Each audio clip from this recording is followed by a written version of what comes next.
Magandang hapon. Unboxing po tayo sa nabili ko na G-Pass Jet Fan. Ang maganda po dito, ano siya? Ay, sorry. Hindi lang siya electric fan, mini vacuum din. Tapos may mga kasama na siya mga nozzle specific kung anong part ng bahay nyo or saan mo siya gagamitin.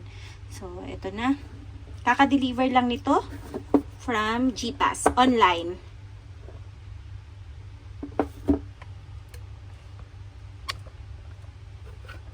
Okay. First, 5 adjustable speeds.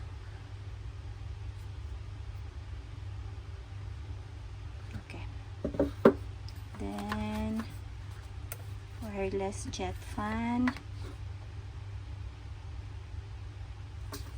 Sorry for my nails. Kakakulay ko lang ng buhok.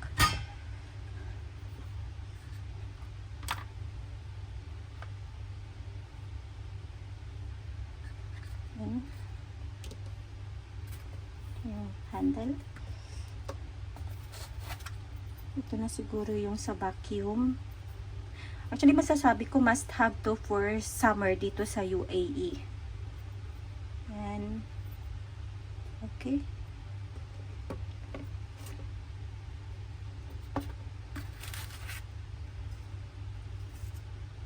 Ang nabasa ko din po sa reviews nito bago ako nag-purchase, maganda din siyang panglinis ng keyboards sa office. So, kaya ko siya binili. Then, ito yung nozzle para sa mga maliliit na areas na gusto mong i-clear ng dust.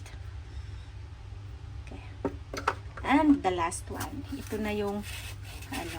Actually, nabuksan ko na to kanina. Tapos naalala ko, ay sige, mag-unboxing pa tayo.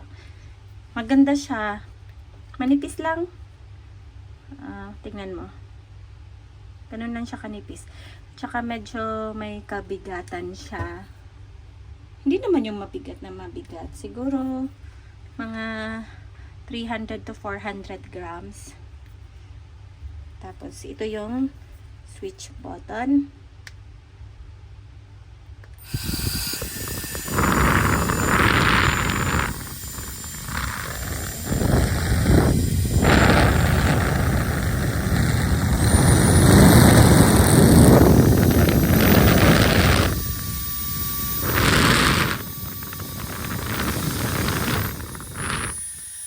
Sobrang lakas niya.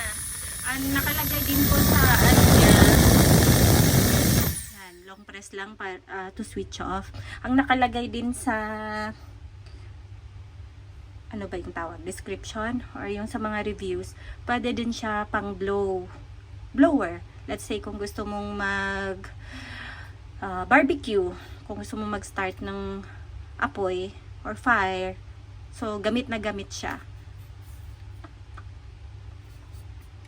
Tinry ko din siyang i-charge kanina. Ano na din siya. Puno na din. I mean, may 99% full charge.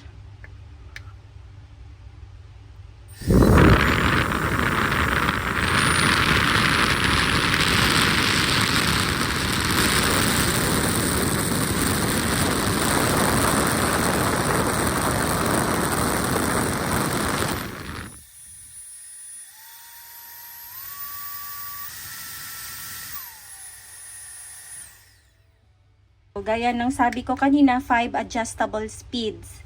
So, ganun siya kalakas din. So, tignan nyo po yung sa tissue. 1 pa lang yan ha. 2.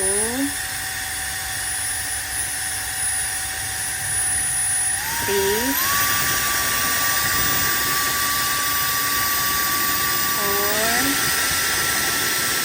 4. Nalilipad pati yung ano. 5.